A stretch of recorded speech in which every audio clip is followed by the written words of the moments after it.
This man was the most famous person of the 21st century. He was known and celebrated in every part of the world. He was a god. But when the world needed him the most, he disappeared. He became lonely because the media became his enemy. This is the sad story of Michael Jackson, the king of pop. There's a place in your heart, and I know that it is love.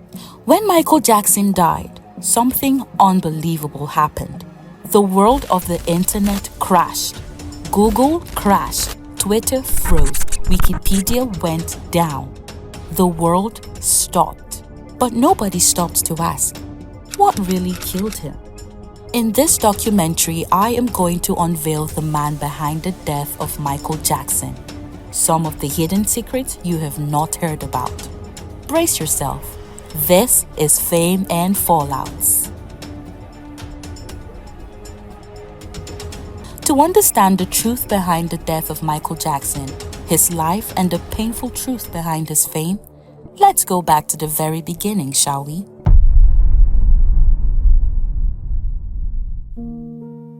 Michael was born on August 29, 1958, in a place called Gary, Indiana, in the United States. Gary was not a rich city. It was a tough place, a place full of struggle, factories, and people trying to survive. Michael was the eighth child in a large family of 10 children. His parents, Joe Jackson and Catherine Jackson, worked very hard just to feed the family. His mother, Catherine, was gentle, kind, and very spiritual. She was the one who supported the children's dreams. But his father, Joe, was strong, strict, and sometimes very harsh. Joe Jackson believed that discipline creates greatness, and he treated his children like soldiers. He did not play with practice. He did not play with mistakes. He wanted perfection. And this perfection mindset is what shaped Michael into a rare kind of performer. But before all the fame, before all the awards, before all the controversies, Michael Jackson was just a small boy with a very big gift. Michael loved music from the moment he could talk. His mother always said that he was special because of the way he reacted whenever music was playing in the house. He would dance, he would tap his feet, he would sing like he was born for the stage. At age 5, his father discovered something shocking. Michael could sing better than most adults. Not only that, he could remember songs easily, copy dance moves perfectly, and bring a kind of emotion that many grown musicians didn't have. Joe Jackson saw this and said, "This boy is different." And he was right. Michael's voice was powerful. It was clean. It was emotional. It had something that touched the soul. Even at a young age, Michael could do things on stage that were not normal for a child. He had a fire inside him. He had a hunger to perform, and he had the courage to stand in front of people without fear. But Michael's childhood was not full of laughter and play. While other children were outside playing games, Michael was inside practicing for hours. He wanted to make his father proud, and he wanted to be perfect. Some people say Joe Jackson was too hard on the children. Some say his methods were abusive. But the truth is simple. His strict training created the foundation for the greatest entertainer the world had ever seen. From a small house in Gary, from a family struggling to survive, from a father who pushed them hard, a legend was born. This is the beginning of Michael Jackson, a boy who would soon shock the world. After Joe Jackson discovered Michael's rare gift, everything changed inside the Jackson family. Joe looked at his sons and said, "We are going to make a music group." And they started, little by little. Then that group became the Jackson 5. It started with Michael's older brothers, Jackie, Tito, and Jermaine. They were good. They sang well. They could dance. But when Michael joined the group at just 5 years old, the whole group changed. Michael didn't look like a small boy on stage. He moved like someone who had lived on stage all his life. He sang like the world was telling him something important, and he had a kind of energy that made people stop whatever they were doing just to watch him. Joe began training him every single day. He didn't allow mistakes. He didn't allow laziness. He wanted his boys to be better than every other group in America. Rehearsals were serious. Sometimes they practiced until midnight. Sometimes they practiced until their legs hurt. But that hard work built something powerful. They began performing in small places, local shows, school programs, clubs, and talent competitions. Every time they performed, one thing became clear. Michael was the star. People would shout, people would scream, people would stand up just to watch this small boy sing and dance like a full-grown entertainer. Even adults could not match his confidence and skill. The Jackson 5 became popular in the local area. People told Joe, "Your boys are special. That little one, he's going to be a superstar."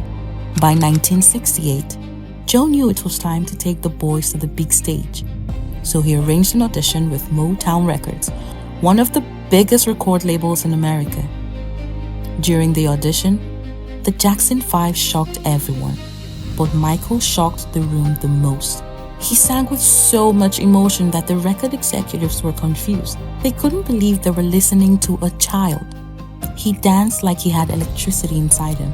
He entertained the room like he was born to do it. After the performance, Motown executives said something that changed the Jackson family forever. "We want to sign them." And that was it. The Jackson 5 got their big break. Soon after joining Motown, everything moved fast. Their first singles became instant hits. "I Want You Back," Oh, baby, give me one more chance. ABC, The Love You Save, and I'll Be There.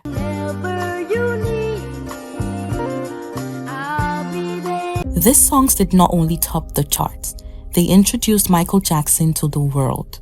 The Jackson 5 became a global sensation. Children loved them. Adults loved them. Michael became the face of the group. He was no longer just a small boy from Gary, Indiana. He was now a young superstar. He was now the heart of the biggest young music group in America. But what people did not know was this. Behind the fame, Michael was still a child who was forced to grow up too fast. The world saw him as a star, but deep inside he was a young boy carrying a heavy weight. This was the beginning of his rise, but it was also the beginning of pressure that would follow him forever. The Jackson 5 were now famous. They were on TV, on radio, on posters, and in magazines. Wherever they went, people screamed their names. Michael was the star of the group, and the whole world could see it. But there was a problem. Even though they were famous, they had no control over their music, their money, or their future. Motown was a powerful record label, and they controlled everything. Motown told them what song to sing, how to sound, how to dress, how to perform. Michael knew something was wrong. He wanted to write songs. He wanted to create his own style. He wanted to grow. But Motown did not allow the Jackson 5 to write their own music. Everything was controlled by the label. The boys felt like workers, not artists. As Michael grew older, he started feeling trapped. He wanted new experiences. He wanted to express himself. He wanted freedom. Joe Jackson also noticed Motown was limiting them. He wanted more money for his boys, more opportunities, more power. So after many arguments and meetings, the Jackson family decided to leave Motown. Motown refused to let them take the name Jackson 5, that the name belonged to the record label. So the family changed their name to the Jacksons. This move was painful for some of the brothers, but it was necessary. The family needed to grow. Michael needed to grow. They signed a new deal with Epic Records, a company that gave them more freedom. And this is where something important happened. Michael started working on solo projects. He was becoming an adult, and he wanted to show the world who he really was. Not just Michael from Jackson 5, but Michael Jackson, the artist. In 1978, Michael acted in the movie The Wiz, a retelling of The Wizard of Oz. On that movie set, Michael met a man who would change his life forever. His name was Quincy Jones. Quincy was a legendary music producer, a man who understood sound, talent, and creativity deeply. He saw something special in Michael, something bigger than the world had already seen. He looked at Michael and said, "You can be the biggest artist in the world." And he was right. The moment Michael left Motown and joined Epic Records, the moment he started working with Quincy Jones, a new chapter of his life opened. A chapter that would take him from a group star to a global superstar. When Michael Jackson left Motown and started working with Quincy Jones, something changed inside him. For the first time in his life, he felt free. Free to create, free to choose, free to show the world what he could really do.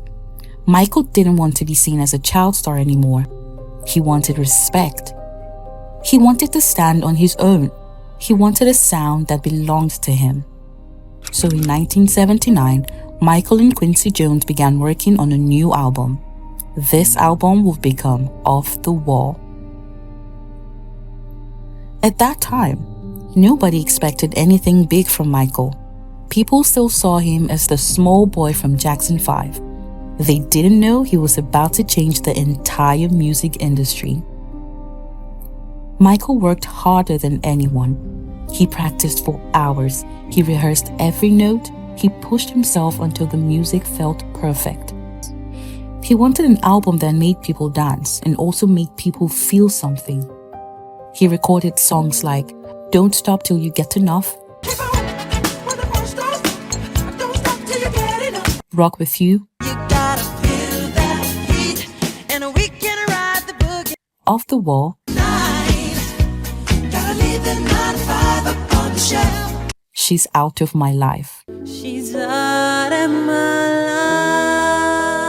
life. These songs had a new sound, a sound the world had never heard before, a mix of pop, soul, disco, and something magical that only Michael had. When Off the Wall was released, it shocked the industry. The album sold more than 20 million copies worldwide. 4 songs entered the top 10. It became one of the biggest albums of the year. Michael finally proved that he could stand alone without his brothers. He proved he was not just a child star, he was a real artist, a powerful entertainer, and a rising icon. But even with all the success, Michael felt something deep inside. He felt that the industry still didn't respect him fully. He felt that Off the Wall deserved more awards. He felt they didn't give him the credit he had worked for. During an interview, Michael said something simple but very emotional. Off the Wall was a great album, but it didn't get the recognition it deserved.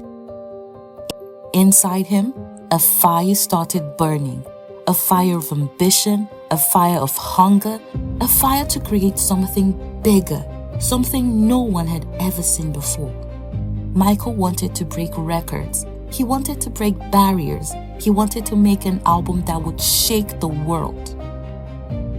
Off the Wall was a transformation. It was the moment he stepped out of the shadows.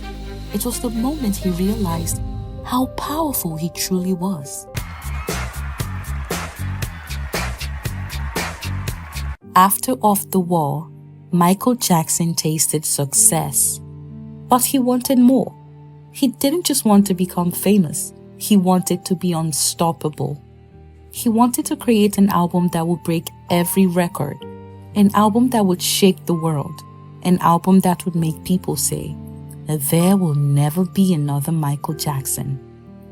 So in 1982, he and Quincy Jones started working again. This time, Michael was more focused, more disciplined, and more hungry. He didn't want an ordinary album. He wanted something that would live forever. This album became Thriller. Michael stayed in the studio for long hours. He was involved in every detail: the sound, the lyrics, the mixing, the feel, everything. He pushed musicians, he pushed producers, he pushed himself. He wanted perfection. He wanted the world. And when Thriller was finally released on November 13, 1982, the world stopped. The album was loaded with hit songs like Billie Jean, Beat It, Thriller, Wanna Be Starting Something, Say you wanna be starting something, you got to be starting something. Human Nature, and The Girl Is Mine. These songs became instant classics, but it wasn't just the music, it was the music videos. Before Michael Jackson, music videos were simple, just artists singing in front of a camera. But Michael said no. He wanted videos that looked like movies. He wanted drama, story, dance, and emotion. Then he released the Billie Jean video. It became the first video by a black artist to be played on MTV. Michael broke the color barrier on the world's biggest music channel. After Billie Jean, he dropped Beat It video with real gang members and powerful choreography. But when he released the Thriller short film, everything changed forever. It was not just a video, it was a global event. People gathered around TVs just to watch it. Kids, adults, families, streets, clubs, everyone talked about it. Thriller became a global explosion. Thriller became the best-selling album of all time, sold over 66 million copies, had 7 songs enter the top 10, won 8 Grammy Awards in one night, changed the entire music industry, made Michael the most famous entertainer on earth. Nobody had ever seen anything like this before. Michael Jackson didn't just release an album, he created a new era. The moonwalk came shortly after. The glitter glove, the red jacket, the dance moves everyone tried to copy. By 1983, Michael Jackson became something more than a musician. He became a global icon. A man recognized in every country, a face known even by people who didn't speak English. He became the king of pop.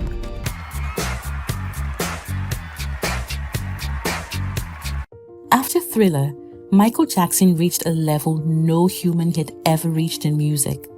He was not just a superstar anymore, he became a global symbol. People called him many names, but one name became permanent: the King of Pop. Michael was everywhere. TV, radio, newspapers, magazines, billboards, t-shirts, his face was on everything. Children copied his dance moves, adults copied his style. Countries used his music for celebrations. Even people who didn't understand English still loved him. Michael Jackson became the most famous person on earth. But behind all this fame, something terrible was about to happen.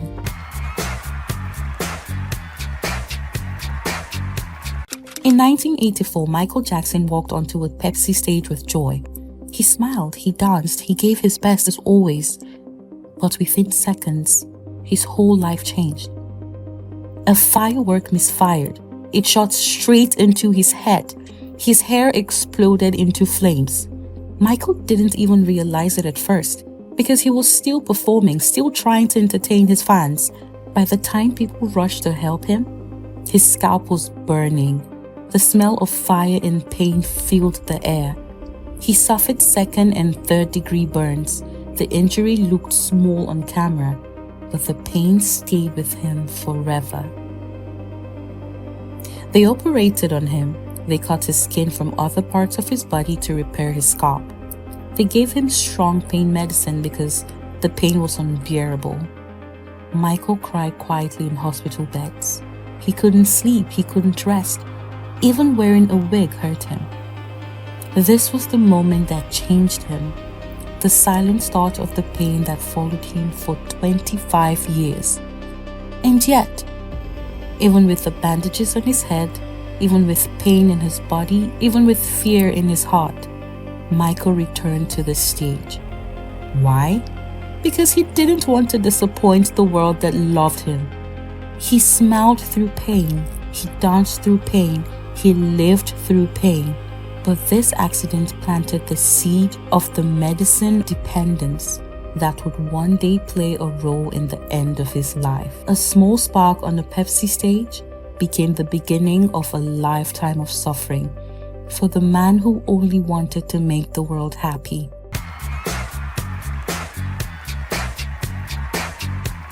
In 1987, Michael released his next album, Bad. The pressure was very high because everyone wanted another Thriller. Michael worked day and night to make sure the album was perfect. The album had hit songs like Bad, I'm telling you, so watch your mouth. Smooth Criminal, Dirty Diana, Man in the Mirror, and The Way You Make Me Feel. These songs became worldwide hits. The Bad World Tour became one of the biggest tours in the world at that time. Millions of fans filled the stadiums across continents. This era confirmed something very important. Thriller was not luck. Michael was truly the greatest entertainer alive. Michael made so much money and bought a huge property and named it Neverland. He filled it with amusement rides, zoo animals, movie theaters, games, and a massive house. Why? Because he never had a childhood. He spent his early years rehearsing, performing, traveling, and dealing with pressure. So he created a place where he could feel like a child again. Neverland became his escape, his safe place, his peace. But the world never understood it. Many people attacked him for it. They didn't know he was simply trying to heal the pain of a stolen childhood. During this period, Michael also became one of the greatest humanitarians in the entertainment industry. He donated millions to hospitals, orphanages, HIV research, cancer treatment, disaster relief, and many children-focused charities. He visited sick children around the world. He paid for their surgeries. He paid for their treatments. He gave hope to thousands of families. But the media rarely talked about this. They focused more on his appearance. They focused on rumors. They focused on negativity. This was the beginning of the media war against Michael Jackson.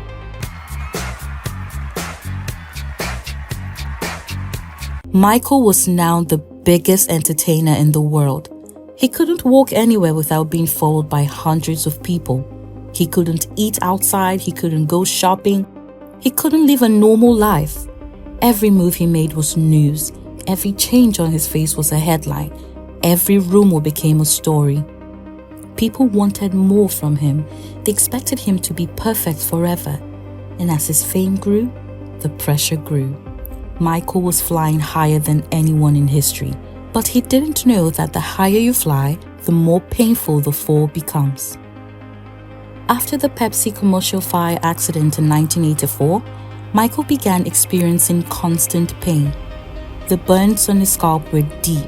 He had multiple surgeries, he used wigs to cover the injuries, and doctors gave him strong pain medicines. These medicines helped him work, but they also started something dangerous: dependence. Michael didn't want to get addicted, but the pain was too much. And as the pressure around him increased, the drugs became the only way he could function.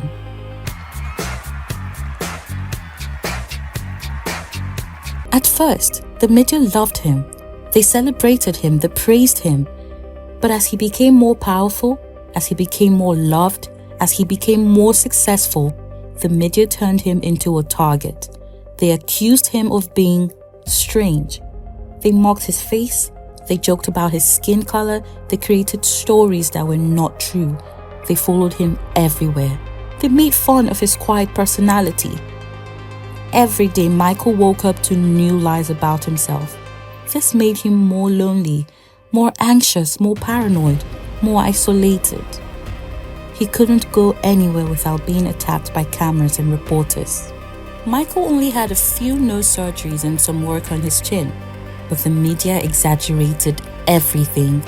They told the world he rebuilt his entire face. He hated these rumors, but he couldn't stop them. Every time his appearance changed because of vitiligo, lupus, weight loss, stress, or makeup, the media called him a freak. Michael was hurting deeply, but he kept working because he didn't want to disappoint his fans. The pressure, the pain, the media attacks, and the stress of being the most recognized man on earth came with a heavy consequence. Michael had everything, but he also had nothing. He had millions of fans, but very few real friends. He had fame, but no privacy. He had money, but couldn't walk on the street like a normal person. He had success, but also constant fear, pressure, and hatred. This was the true price of being Michael Jackson. Behind the glitter glove, behind the moonwalk, behind the awards, there was a man fighting pain, loneliness, rumors, health issues, and pressure nobody could understand. Michael was flying high, but cracks were already forming. The world saw a superstar, but inside, a storm was just beginning. Out of all the things people said about Michael Jackson, one lie hurt him the most. People said he bleached his skin because he wanted to be white. People said he didn't want to be black anymore. People said he was ashamed of who he was. But the truth is very different. Michael Jackson did not bleach his skin. Michael Jackson did not try to become white. Michael Jackson had a real medical condition, a condition that changed his life forever. In the early 1980s, Michael began noticing white patches on his skin. At first, he thought it was something small, but the patches started growing. More spots appeared on his face, his neck, his chest, and his hands. Doctors examined him and confirmed the condition. Vitiligo. Vitiligo is a disease where the skin loses its pigment. This means the skin cannot produce melanin, the substance that gives skin its color. When melanin disappears, the skin becomes pure white in those areas. And the worst part is, vitiligo has no cure. It doesn't stop. It spreads. And Michael had a very aggressive type. I have a skin disorder that destroys the pigmentation of the skin. It's something that I cannot help, okay? But when people make up stories that I don't want to be who I am, it hurts me. As the patches grew, his skin became uneven. Some parts were brown, some parts were white, some parts were mixed. It looked confusing, it looked strange, it looked painful. For a world superstar always on camera, this was a big problem. Michael started using heavy makeup to cover the patchy areas. But as the vitiligo kept spreading, makeup was no longer enough. Doctors suggested a treatment called depigmentation, a process where the remaining brown skin is lightened so everything matches the vitiligo patches. This is why Michael's skin looked lighter over the years, not because he bleached, but because the disease left him with no choice. Michael also had another condition called lupus, a disease where the immune system attacks the body. Lupus made his skin even more sensitive. It caused rashes, it made him react badly to sunlight, and it caused pain. Doctors told him to avoid the sun and use protective clothing. This is why he often wore hats, sunglasses, long sleeves, umbrellas, and gloves. He wasn't trying to hide from people. He was protecting his skin. Instead of showing understanding, the media attacked him. They mocked his change in skin. They wrote lies. They called him names. They told the world he was running away from his race. Michael felt deep pain. He said many times, "I am proud to be a Black American. I cannot help my skin condition." I'm a Black American. I'm proud to be a Black American. I am proud of my race. I am proud of who I am. I have a lot of pride in who I am and dignity. That's like you wanting an Oriental person to play you as a child. Does that make sense? But the world didn't listen.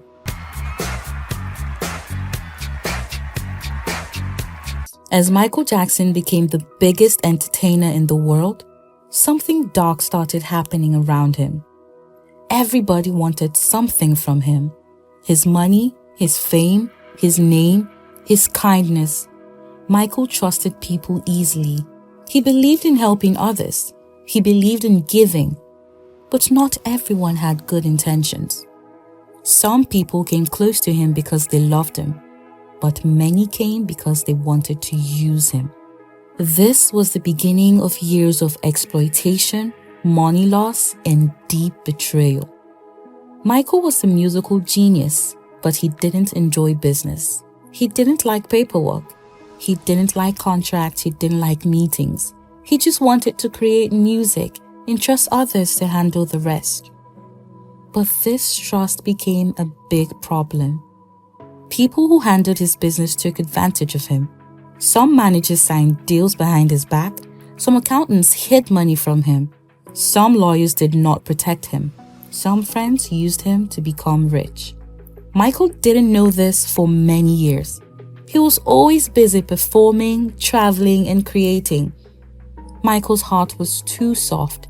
He helped too many people, even when he shouldn't. He paid people's hospital bills, people's rents, people's food, strangers' surgeries, staff salaries, charity donations, flights, hotels, and gifts for people around him. Millions were leaving his account every year. He didn't care about money, but the people around him did. Some of them used his kindness to steal from him quietly. Neverland Ranch was Michael's dream, but the cost was extremely high. He paid for staff, security, electricity, animal food, maintenance, repairs, amusement rides, doctors and vets, then taxes. Neverland cost him millions of dollars every year. As he got older, income slowed down, but the expenses never stopped.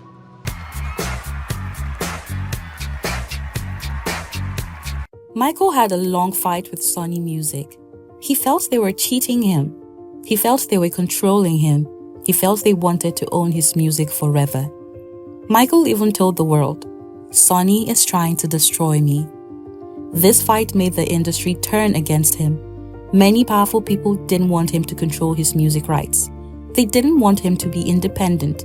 They wanted him under their control. When Michael bought the Beatles' music catalog, it made him extremely powerful. Some people in the industry didn't like that, and this made him a target. Being the biggest star in the world also meant he became a target for lawsuits. Some people made up stories just to collect money. Some sued him over business deals. Some sued him over misunderstandings. Some sued him because they knew he preferred settling instead of going to court. Michael spent millions fighting these cases. Every time he paid one bill, another problem came. Even though Michael earned hundreds of millions in his life, the combination of bad managers, fake friends, lawsuits, high expenses, record label fights, medicine bills, poor financial advice started draining his money. Michael was not broke, but he was not in control either. And the more he struggled financially, the more people tried to take advantage of him. This chapter of Michael's life shows something important. It is dangerous to be rich when you don't have the right people around you.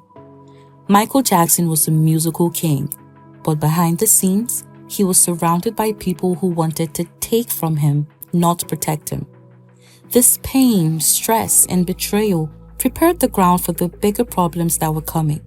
Problems that would damage his image, break his heart, and nearly destroy his life. In 1993, Michael Jackson faced something that almost destroyed him. Not a sickness, not a money problem, not a business issue. This time it was an accusation that shook the whole world, an accusation that changed how people saw him forever, an accusation that broke Michael from the inside. This was the first time they accused him of hurting a child. Michael met a family who had a young boy. He helped them financially, he supported the child's dreams, he allowed them to visit Neverland. Michael loved helping children.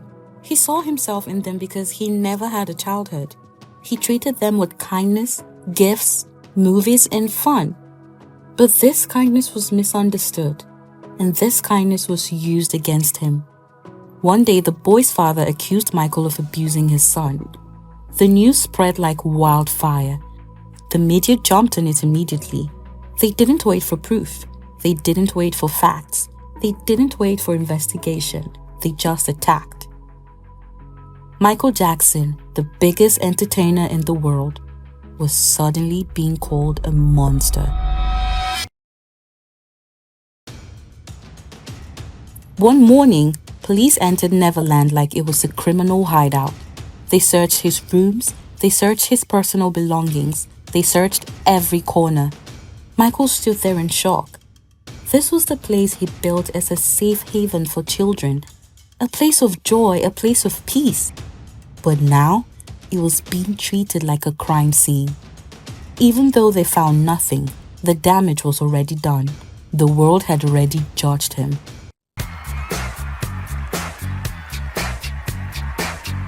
This accusation broke Michael deeply. He cried for hours. He felt ashamed. He felt alone. He felt betrayed by the family he helped. His stress increased. His insomnia got worse. His use of pain medicine increased. He lost weight. He collapsed emotionally. People around him said Michael was never the same after this moment. Here is the truth people don't know. Michael did not settle because he was guilty. He settled because he wanted peace. His lawyers told him, "Michael, if this goes to trial, it will last for years. It will destroy your health, your career, and your image." Michael also wanted to continue his world tour, but the accusation stopped everything. After the 1993 allegation, Michael Jackson was broken, but he didn't want the world to see his pain. He didn't want his fans to worry. He wanted to rebuild his life. He wanted to feel normal again. He wanted love. He wanted a family. He wanted peace. This was the period where Michael tried to create a life outside the spotlight, a life with marriage, children, and a little normality. But as always, nothing in Michael's life was simple.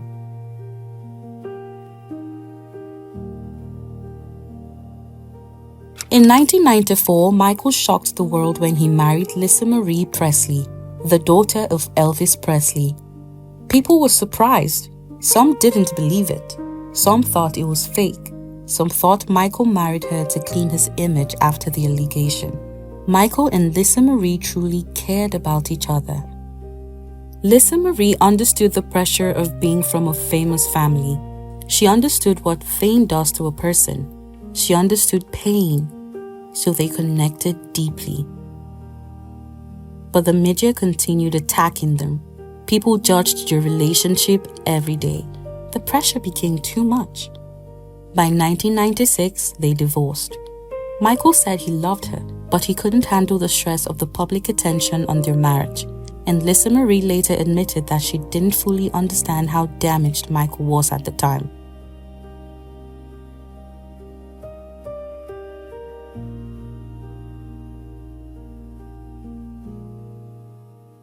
After his divorce, Michael still wanted to be a father.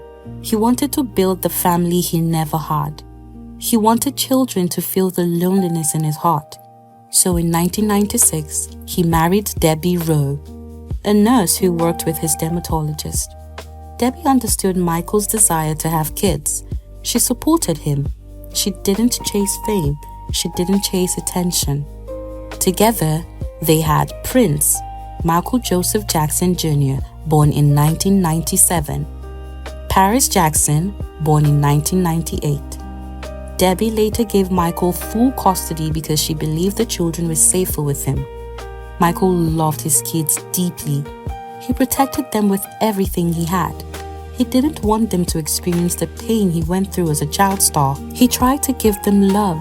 He tried to give them stability. He tried to give them happiness. For the first time, Michael felt like he had a real purpose outside music. In 2002, Michael welcomed his third child, Prince Michael Jackson II, Blanket. Michael loved him just as much as the others, but the world made fun of him when he held the baby over a hotel balcony to show him to fans.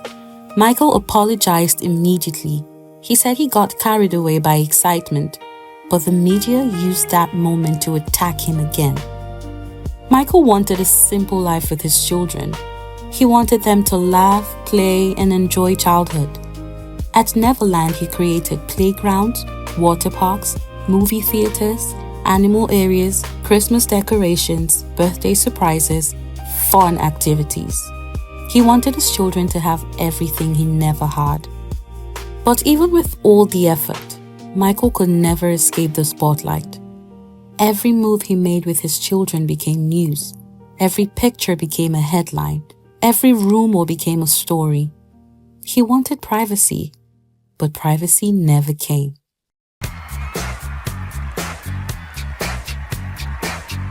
In 2003, British journalist Martin Bashir did a documentary about Michael called Living with Michael Jackson.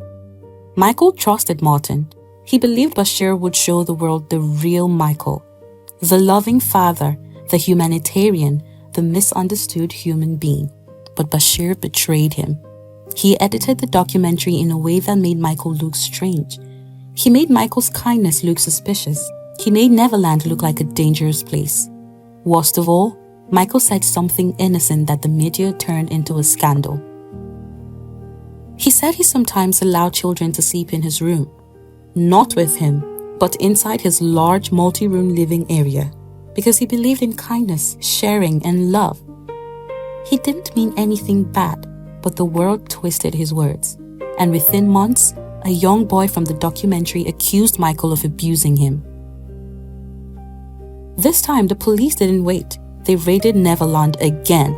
They searched everywhere again. They took pictures, they took items, they took everything they believed could help their case. Michael watched in tears as his safe place was treated like a crime scene once more. But this time was different from 1993. This time, they did not ask for money. They wanted a criminal case. This meant Michael could go to prison for many years if found guilty. In November 2003, Michael Jackson was arrested. Cameras captured him in handcuffs. The pictures went around the world. This was the most humiliating moments of his life. He felt broken. He felt betrayed. He felt hated. He said, "Why are they doing this to me again? I am innocent." In 2005, the trial started. It lasted 5 months. It was one of the biggest trials in entertainment history. Every day, Michael walked into the court weak, tired, and shaken. Some days he almost fainted. Some days he arrived late because of the health problems. Some days the doctors had to help him stand. He looked like a man who was fighting for his life, because he truly was. Inside the courtroom, Michael heard terrible lies about himself. He listened as they tried to destroy his entire character. They attacked his kindness, they attacked his personality, they attacked his love for children. But as the trial went on, something became very clear. The family accusing him was lying. Their stories did not match, their evidence did not hold. The behavior was suspicious. The more the court listened, the more they realized the case was weak. On June 13, 2005, after months of stress and pain, the jury delivered their verdict. Michael Jackson was found not guilty on all charges, not guilty on all counts, not guilty on every single accusation. He was fully cleared. He was legally innocent. He did nothing wrong. When the verdict was read, Michael cried. His family cried. Millions of fans cried around the world. He had survived the biggest attack of his life. But even though he won the case, he lost something deeper. After Michael Jackson won the 2005 trial, they expected him to return to music. They expected him to go back to the stage. But Michael was not thinking about music. He was not thinking about fame. He was not thinking about performance. He only wanted one thing: to escape. He wanted to leave the place where he was judged, attacked, insulted, betrayed, and almost destroyed. He wanted peace. He wanted silence. He wanted breath. So Michael Jackson did something nobody expected. He left America.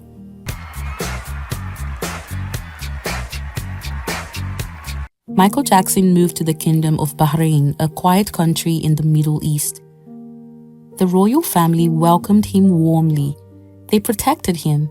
They gave him space. They gave him privacy. For the first time in years, Michael could walk outside without cameras. He could breathe fresh air without paparazzi hiding in the trees. He could take his children out without being followed. Michael felt relieved. He felt safe. He felt like a human again.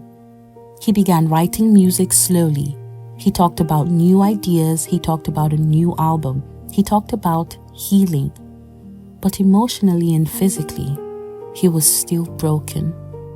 Michael later moved from Bahrain to Ireland, where he rented a quiet countryside cottage. He enjoyed the farms, the trees, and the peaceful weather. He spent time with his children. He cooked simple meals. He took walks in nature. He tried to live like a normal father.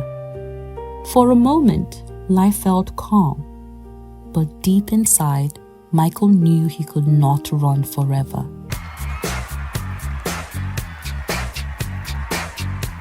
Even though Michael had hundreds of millions in his life, the problems behind him were still chasing him. He had staff salaries, legal fees, massive debts, loans, Neverland expenses, security costs, lawsuits, and little new income. Michael did not tour. He was not releasing albums. He had no major deals. Money was going out every day, but nothing was coming in. His advisors began pressuring him. Michael, you need to work again. Michael, you need to perform again. Michael, you need a comeback. He hated the pressure. He just wanted rest, but the money problem was getting worse by the month. During this period, Michael became more isolated than ever. He didn't trust anyone. He didn't want strangers around his children. He didn't want friends leaking stories to the media. He didn't want business people using him again. He surrounded himself with a very small circle, but this also made him more lonely.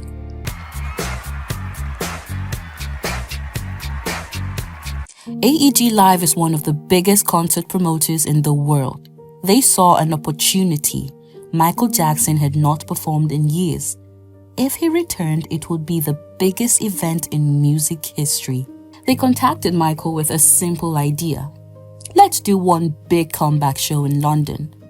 At first, Michael agreed to one show, one performance to reconnect with fans, one way to settle some financial issues. But AEG saw something bigger. They wanted more, much more. AEG told him, Michael, the demand is massive. So, they proposed 10 shows. Michael agreed. When they announced the 10 shows, they were shocked. The 10 shows sold out in minutes. The company saw a huge opportunity to make more money. So they came back to Michael and told him, Michael, all 10 shows sold out in minutes. So they pushed for 25 shows. Michael hesitated but agreed again. Then they came back with the final push. 50 concerts. Michael was shocked. 50 shows at his age, with his health, with his insomnia. But he didn't want to disappoint his fans. He needed money. He needed a comeback. So he agreed. But I just want to say that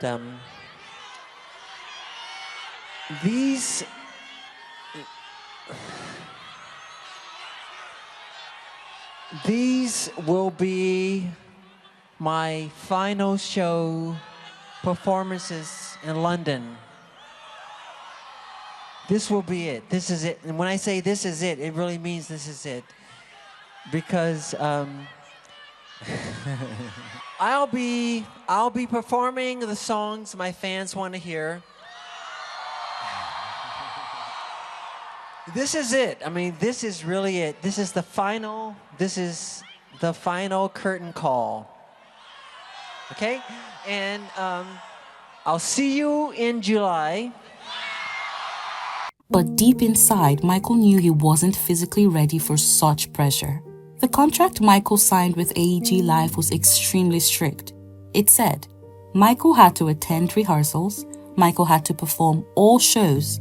If he cancelled, AEG could take Neverland and other assets, and Michael was responsible for some financial losses. So he was trapped. If he refused to perform, he would lose everything. If he agreed to perform, he risked his health and life.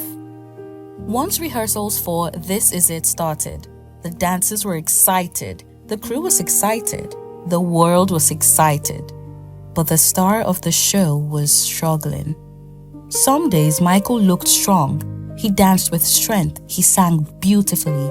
He amazed everyone. Other days he could barely speak. He looked weak. He looked tired. He looked confused. He missed rehearsals.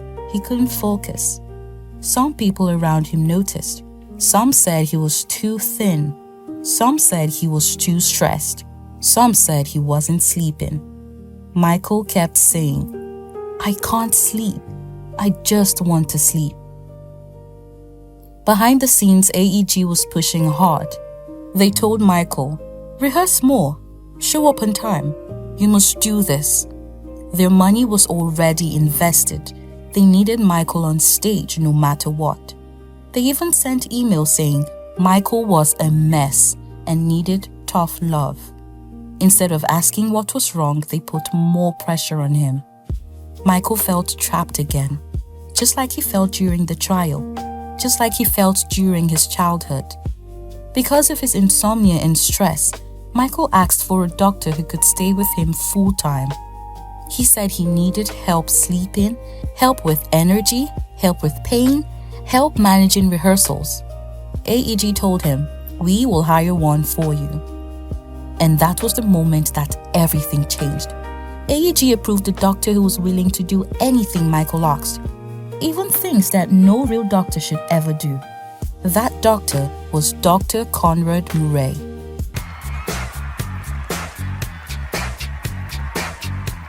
Dr. Conrad Murray was not a top-level doctor in the medical world.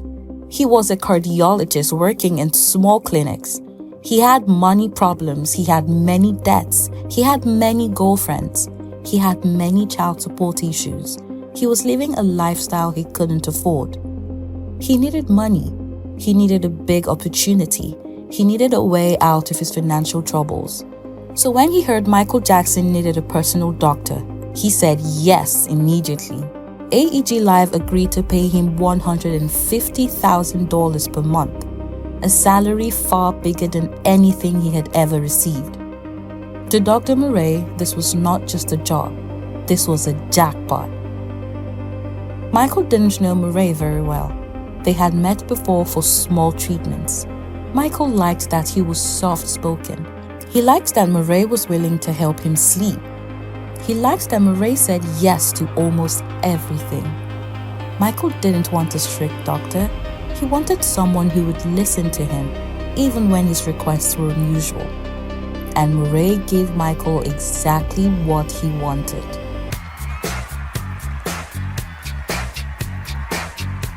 Around the late 1990s, a doctor gave Michael a powerful drug called Propofol. Propofol is not a sleeping pill. It is a surgical anesthesia. The drug is used in hospitals to put patients to sleep during operations. It is not meant for home use. It is not meant to be used without machines. It is not meant to be used by one doctor alone. It is extremely dangerous in the wrong hands. But when Michael received it, he felt something he hadn't felt in years. Real sleep, deep sleep, peaceful sleep. For the first time in a long time, Michael experienced hours of uninterrupted rest. Michael called it milk because it looked like white liquid. From that moment, he begged doctors for it repeatedly, and this was the beginning of a dangerous path.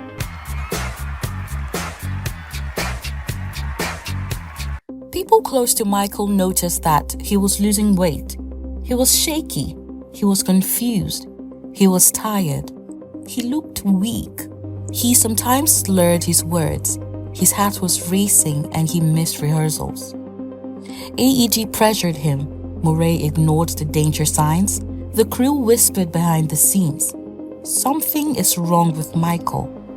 But nobody took action. Murray kept giving him drugs.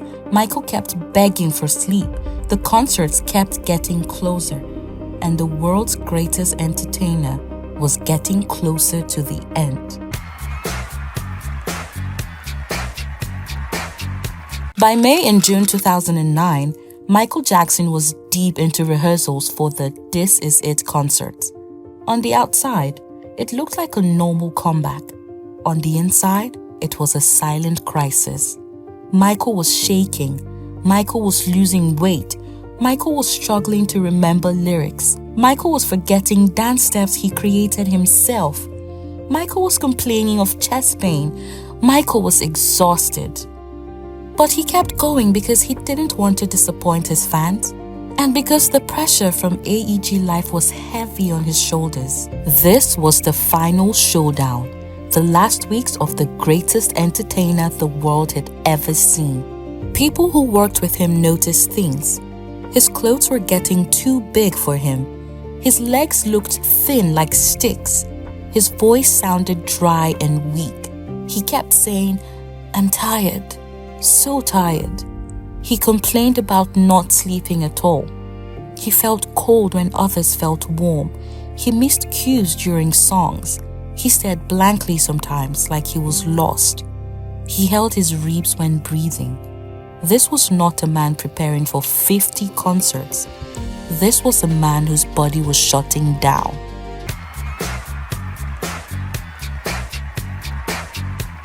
But before that moment, before the news flashed on TV, before the internet exploded, there was a quiet night, a bedroom, a tired man, a desperate plea. This was the final night of Michael Jackson's life. Throughout the early hours of June 25th, Dr. Murray gave Michael multiple drugs: Valium, lorazepam, and midazolam. These are strong sedatives. They are never supposed to be mixed like this. But Murray kept trying to make Michael sleep. Nothing worked. Michael was still awake, still restless, still begging. He told Murray, "Just give me the milk. I need the milk." Milk. This was Michael's word for Propofol, the surgical anesthesia. This was extremely dangerous. Murray finally gave Michael a dose of Propofol. Michael relaxed, his eyes closed, his breathing slowed. For the first time in days, Michael finally slept. But there was one deadly problem. Murray left him alone. He did not monitor him. He did not stay beside him. He did not use the machines required for Propofol. He did not give oxygen properly. He walked away, answering phone calls, texting, and leaving Michael unattended. Propofol is not like sleeping pills. If the dose is too high, even by a little, the breathing slows until it stops. This is what happened. Michael's breathing slowed, then got weaker, then stopped completely. His heart had no oxygen. Inside that quiet room, the world's greatest entertainer slipped away. June 25th, 2009 was not a normal day. It was one of the biggest internet traffic spikes in human history. Michael Jackson's death did not just shock the world. It overloaded global servers, shut down websites, and even caused search engines to stop working. When people heard the first rumor that Michael had collapsed, millions rushed to Google at the same time. So many people typed Michael Jackson within the same minute that Google's system thought it was a cyber attack, a spam botnet, or malicious traffic. Twitter was still young in 2009, but Michael Jackson's death became the first global Twitter crash. Tweets like, "OMG, Michael Jackson, is Michael dead? Michael Jackson RIP" started spreading by the millions per minute. Twitter servers could not handle it. The platform experienced massive delays, complete freezes, timeline crashes, error messages. Engineers later said this was one of the biggest spikes the platform had ever seen at that time. People rushed to Michael Jackson's Wikipedia page to check if the news was real. So many people visited the page at once that Wikipedia's servers collapsed. The entire Michael Jackson Wikipedia page went down. The autopsy report revealed the real cause of death: acute Propofol poisoning, combined with sedative drugs given by Dr. Conrad Murray in an unsafe home environment without medical equipment and without supervision. It was a death caused by negligence, carelessness, and medical irresponsibility. Michael Jackson did not kill himself. He did not overdose on purpose. He did not choose death. He simply wanted sleep, and the doctor responsible for his safety failed him in the worst way possible.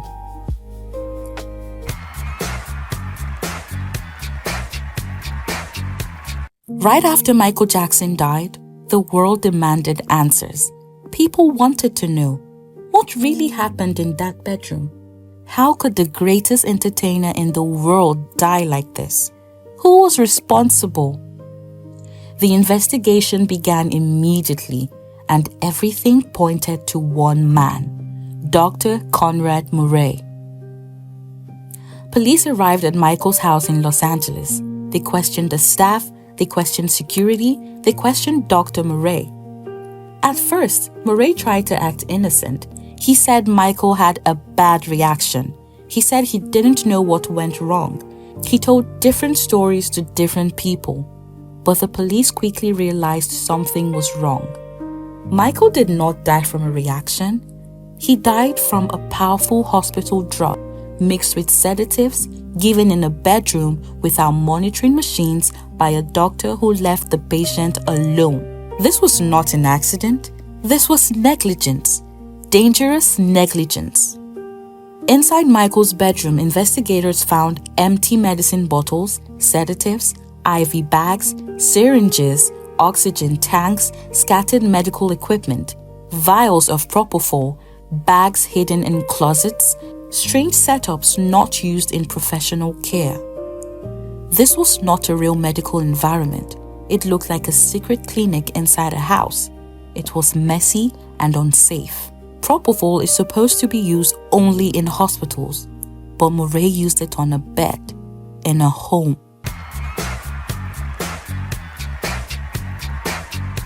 In 2011, Conrad Murray went to trial for involuntary manslaughter, the charge given when someone's carelessness causes another person's death. The prosecutors presented powerful evidence: the drug mixtures, the empty bottles, the phone records, Murray's delays, Murray's lies, and medical experts calling his actions gross negligence. They showed the world how reckless Murray was. They showed how he ignored every rule of safe medical practice. Murray's lawyers tried to say Michael caused his own death, but the evidence proved otherwise. Michael couldn't inject himself. Michael didn't set up the IV line. Michael didn't bring Propofol into the house. Murray did all of that. On November 7, 2011, the verdict was announced. Dr. Conrad Murray was found guilty of involuntary manslaughter. He was sentenced to 4 years in prison. We, the jury in the above entitled action, find the defendant Conrad Robert Murray, guilty. After Murray's conviction, Michael's family sued AEG Live, saying the company hired Murray, pressured Michael, ignored his health problems, cared more about money than his life. The court agreed that AEG did hire Murray, but they ruled that Murray was not unfit because he had a real medical license. The Jackson family lost that case. Even after the trial, many questions remain. Why did AEG push him for 50 shows? Why didn't they hire a real sleep specialist? Why didn't they stop rehearsals when Michael was weak? Why did they allow Murray treat him alone? Why didn't anyone notice the danger earlier? These questions will forever be part of Michael's story.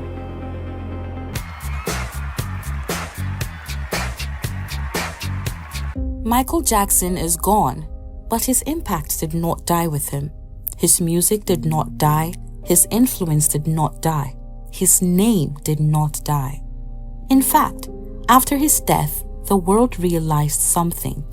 Michael Jackson was not just a superstar, he was a once-in-a-lifetime human being. There will never be another like him. His album sales, untouchable records. Michael Jackson sold numbers that most artists can only dream of. Thriller, over 66 million copies, the best-selling album of all time. Bad, 35 million. Dangerous, 32 million. His Story, 20 million. Off the Wall, 20 million. These numbers still stand strong decades later. Artists today use streaming. Michael did it with pure album sales. He changed music marketing forever. Michael's concerts were not shows, they were events.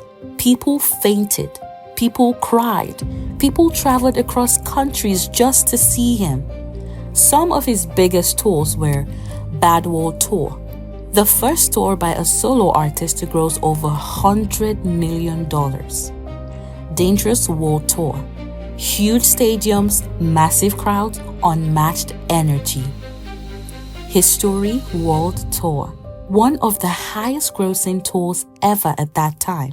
Michael performed in front of more than 4 million people on the History Tour alone. To this day, no one controls a stage like Michael did.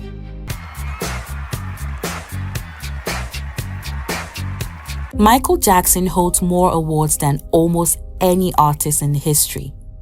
Over 800 awards, 13 Grammy Awards, 40 Billboard Awards, 39 Guinness World Records, Grammy Legend Award, Grammy Lifetime Achievement Award, World Music Award for Best-Selling Male Artist of the Millennium. Inducted into the Rock and Roll Hall of Fame twice, inducted into the Songwriters Hall of Fame. He didn't just win awards, he changed the meaning of awards. When he entered a show, he became the show. Michael Jackson united the world. Black, white, Asian, Arabic, Latin, everyone connected through his music. His legacy lives in fashion, dance, music, pop culture, award shows, concerts, entertainment standards, creativity, and storytelling. Every generation still listens to him. Every dancer still studies him. Every performer still learns from him. Even children born after his death know who he is. That is the power of a true icon.